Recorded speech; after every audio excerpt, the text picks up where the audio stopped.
You won't believe what happened to me. Picture this. You finally reach the point in life where all those late nights, double shifts, and endless sacrifices have actually paid off. You've skipped vacations, driven the same old beat-up car long past its prime, and lived in tiny apartments that barely fit a couch, all so you could save enough to buy the one thing you've always dreamed of: a home. Not just any house, but your house. The kind of place you can walk into and say, "This is mine. This is where my life finally begins." That was me. That was my dream. And I thought I had finally achieved it. But then, imagine waking up one morning, hearing a knock at the door, and being told, "Pack your bags. This isn't your home anymore." Imagine the floor dropping out from under you. Everything you've worked for suddenly on the edge of being ripped away. That's exactly what the HOA president tried to do to me. But here's the part that still makes me shake my head. In trying to take away my home, they lost everything. Their power, their reputation, even the control they thought they had over everyone else in the community. This is the story of how they tried to destroy me. But in the end, they destroyed themselves. So let me take you back to where it all began. When I first moved into Maplewood Estates, I thought I had found paradise. The neighborhood looked like something from one of those glossy lifestyle magazines. Wide, tree-lined streets where the branches reached out and almost touched above your head. Lawns so perfectly trimmed they looked like they'd been measured with a ruler. White fences freshly painted every season. Kids racing down the cul-de-sac on their bikes, their laughter carrying through the air. Couples walking their dogs, waving to each other like they'd been best friends for years. I remember driving through for the very first time. Window rolled down, just taking it all in. The air smelled of freshly cut grass and summer rain. Every driveway had a neat row of flowers along the edge, and every house had its own little charm. Some with rocking chairs on the porch, others with hanging flower baskets swaying gently in the breeze. For me, Maplewood wasn't just a neighborhood. It was the dream I had been chasing for most of my life. I had worked for years, saving every spare dollar I could, giving up nights out with friends, pushing myself harder at work. I didn't grow up with much, so the idea of owning a house, my own house, felt like something almost out of reach. But I never let go of that dream, and now here it was. The first night in my new home, I remember sitting on the porch with a cup of coffee. It was late, the kind of quiet evening where even the crickets seemed to have hushed. The sun had just gone down, and the sky was painted in strokes of deep orange and soft purple. I leaned back, took a deep breath, and just stared out at the rooftops glowing under the last rays of light. It was peace, real peace, the kind you don't find often in life. For the first time in years, I thought to myself, I made it. I finally made it. But peace, as I was about to learn, doesn't last long when someone like Linda is in charge. Linda. The name still sends a little shiver down my spine. She was the HOA president, and she had a reputation that I didn't know about at the time. To me, she was just another neighbor at first. But she wasn't. She was a force that fed on control, on rules, and on reminding everyone around her that she was in charge. I'll never forget the very first time I met her. It was move-in day. My boxes were barely through the front door when I saw her approaching. Clipboard in hand, heels clicking on the pavement like a metronome. She had this posture, straight, stiff, like she was marching into battle rather than greeting a new neighbor. She gave me a smile, but it wasn't the kind of smile that makes you feel welcome. It was the kind that makes your stomach tighten.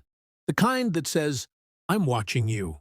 Her eyes flicked from my car to the moving truck, to the edge of my lawn where a small piece of tape from the movers had blown onto the grass. I could practically see the checklist forming in her head. And then she said it.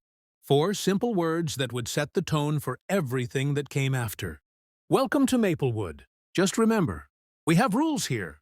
I chuckled, trying to play it off, thinking maybe she was joking.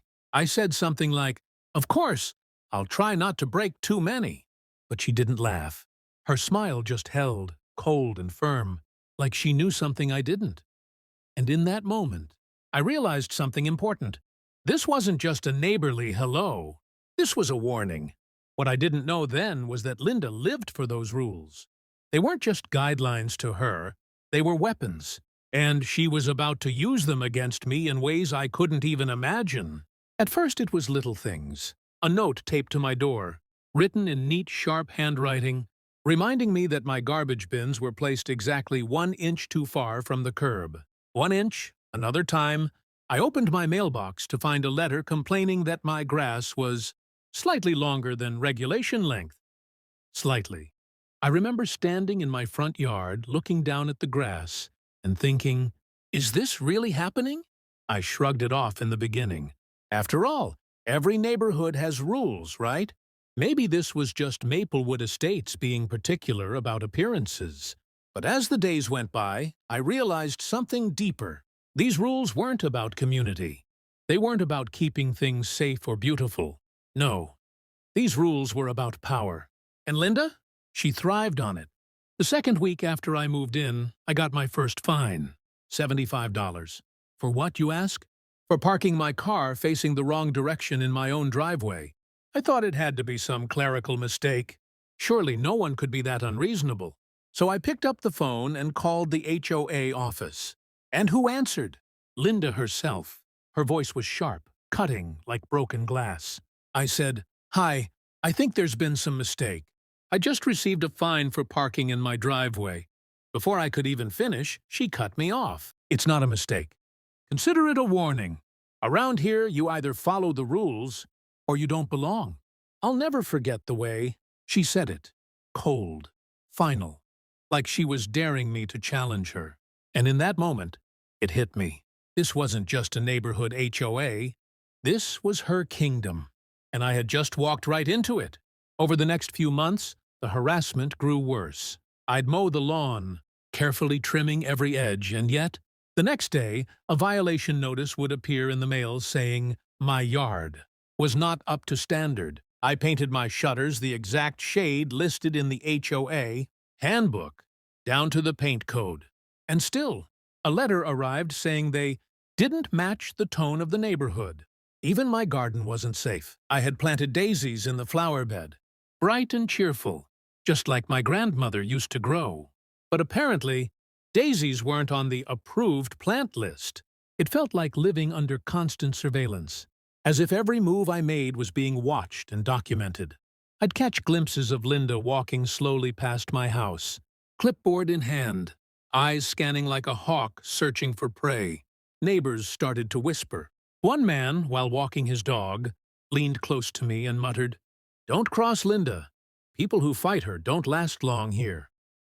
Another woman, her voice barely above a whisper, said, "It's easier to just pay the fines. Trust me, but I'm not the kind of person who rolls over and lets a bully win. I couldn't, not when this was my home." And that's when things started to get ugly. It all began on a Tuesday morning. I came home from work, coffee in hand, and froze. Staring back at me was a bright orange sticker plastered across my front door. Big, bold letters, "Notice of non-compliance." I ripped it off, my hands shaking, expecting another ridiculous fine. But this one was different. It said my property was in chronic violation of HOA standards. And worse, further action may result in legal proceedings. Legal proceedings? For flowers and parking? I sat at my kitchen table that night, the notice spread out in front of me. My heart pounded in my chest. I had poured every penny I had into this house. Every dollar, every sacrifice. All of it could be taken away by a woman, with a clipboard and a grudge. But it didn't stop there. The very next week, I opened my mailbox and nearly collapsed. It was stuffed full of letters, fines, warnings, threats. The total? Over $2,300. $2,300 in penalties. For what? Supposedly, my lawn was inconsistent with neighborhood standards. My shutters were faded, and, once again, my car was parked in violation. Here's the kicker. My car hadn't even moved in 2 weeks. By this point, I knew exactly what was happening. Linda wasn't enforcing rules. She was targeting me. And it wasn't just about me. No, this was about sending a message. Step out of line, and this is what happens to you. But the more she pushed, the more I dug in. I wasn't going to give her the satisfaction of watching me fold. I started documenting everything, every notice, every letter, every fine. I took pictures of my lawn, my shutters, my driveway, all with timestamps. I wasn't about to let her gaslight me into thinking I was the problem. And when I quietly asked around the neighborhood, I realized I wasn't alone. Mr. Collins down the street? He had been fined $500 for putting up a small American flag on his porch. The Martinez family? They were threatened with foreclosure. Foreclosure over a simple backyard swing set for their kids. Even the Johnsons, who had lived in Maplewood for 20 years, told me they'd paid thousands of dollars just to avoid constant battles with Linda. It became clear. This wasn't just me. This wasn't just bad luck. Linda was running a reign of terror, and sooner or later, she was going to push too far. Today, when I stand on my porch with a cup of coffee in my hand, I look around at this neighborhood. The same streets, the same fences, the same houses, and yet it feels completely different, because now the air feels lighter. The fear that once hung over every home is gone. Neighbors wave with real smiles instead of forced ones. Kids ride their bikes without worried parents watching over their shoulders. And, for the first time in years, this place feels like a community again. Sometimes I catch myself thinking back to those nights when I almost gave up, when the weight of the threats and the fines made me question if the fight was even worth it, if maybe I should just walk away and let them win. But then I remember, this house isn't just wood, nails, and bricks. It's the story of every hour I worked, every sacrifice I made, every dream I carried with me. To walk away would have meant walking away from myself.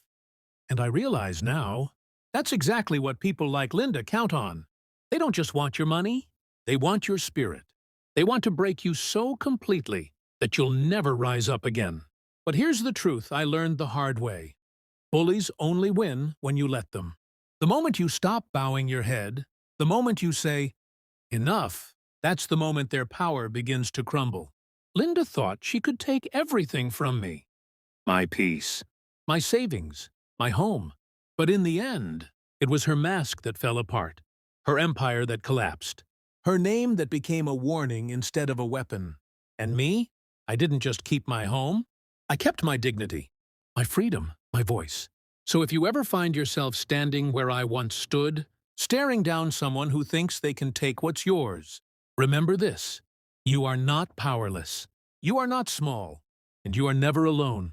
Because sometimes, the fight you think might break you ends up being the fight that makes you.